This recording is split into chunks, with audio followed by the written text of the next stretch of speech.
So let's start with the Bahrain Animal Rescue Center.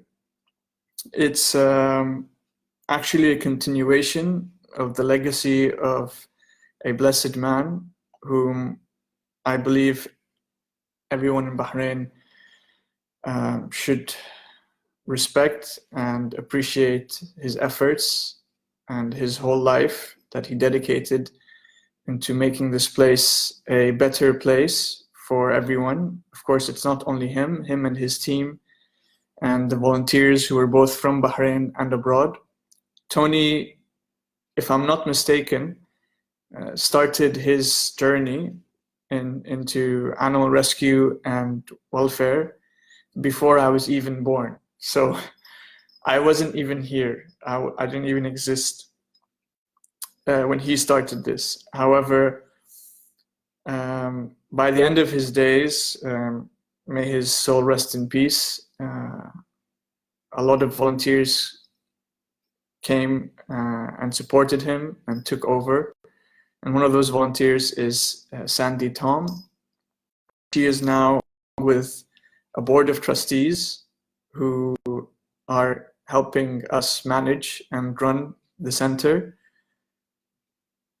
are picking up where Tony left off. And throughout my time there personally, and in relation to this subject matter, I have rescued many strays. Some of them were pit bulls, and unfortunately, they were always the worst case you could ever find.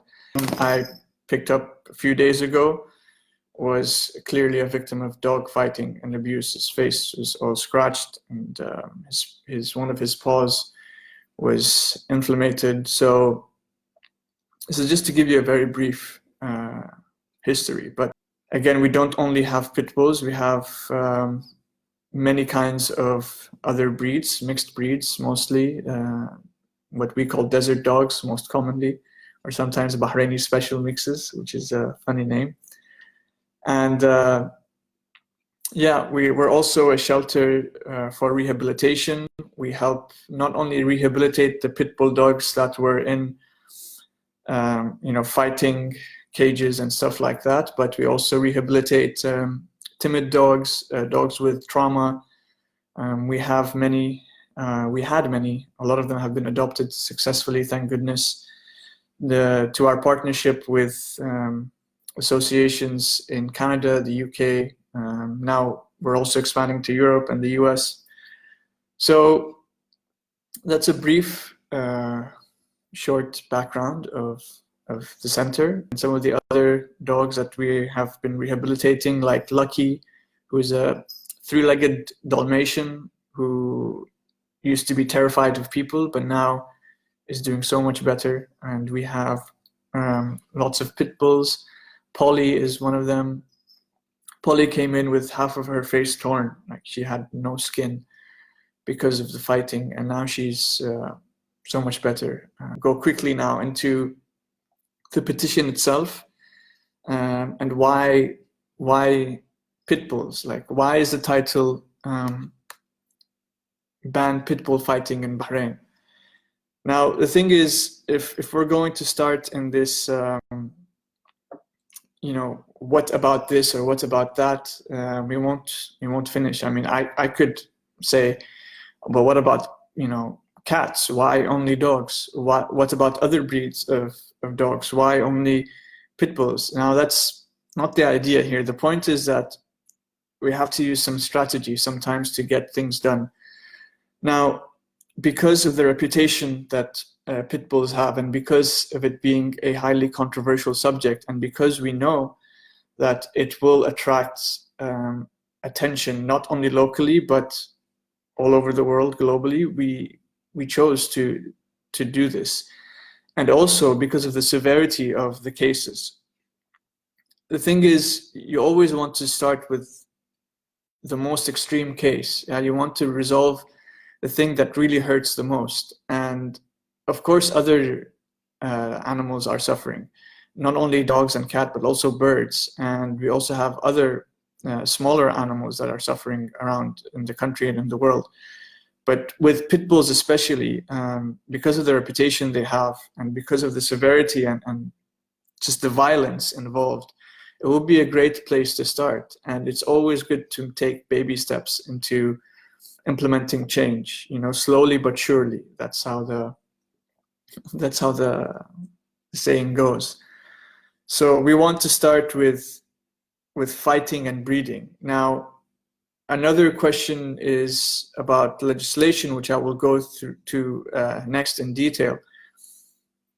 So even though it is illegal as a practice, the thing is, what we want to try to spread awareness is about banning as a sociable practice, as in we want people to be aware of its existence and that it's not something that happens just a little or on the side and it's not that much of a big of a deal. We want to focus on people, us being our own police, so that between my friends and my family, if I know anyone, that I would speak to them and say, listen, why are you doing this? You shouldn't be doing this. It's not good. And if you're doing it for, you know, money, then maybe try to find other means of, you know, of making a living, because it's not fair to the dogs. So it's something I need to do socially. So the idea of banning far supersedes just the legal matters of it. Same with breeding. I mean, we're not talking about if I have a cat at home and you know, I had two cats at home and they had a litter. It's not like that. We're talking about commercial and financial breeding in which is happening socially, and that needs more, not only regulation and in terms of legislation and law, but it also needs a social awareness, so that people ourselves, we would stop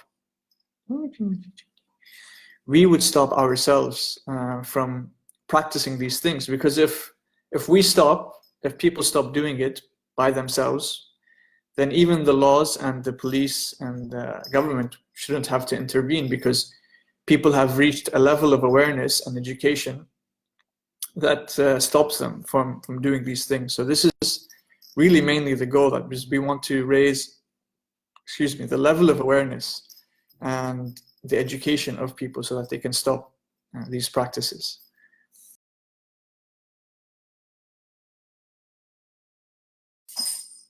I want to thank the community, everyone involved in animal rescue and animal welfare.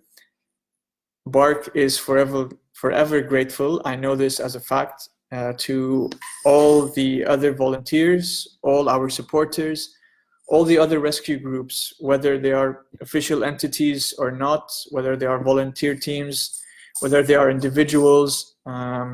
Thank you so much for being a part of the change and being a supporting factor to these voiceless creatures. And whether they're dogs or cats, pit bulls or other breeds, we're here for them all, and we hope that we can make their lives better together. And that's the key word I want to say is together.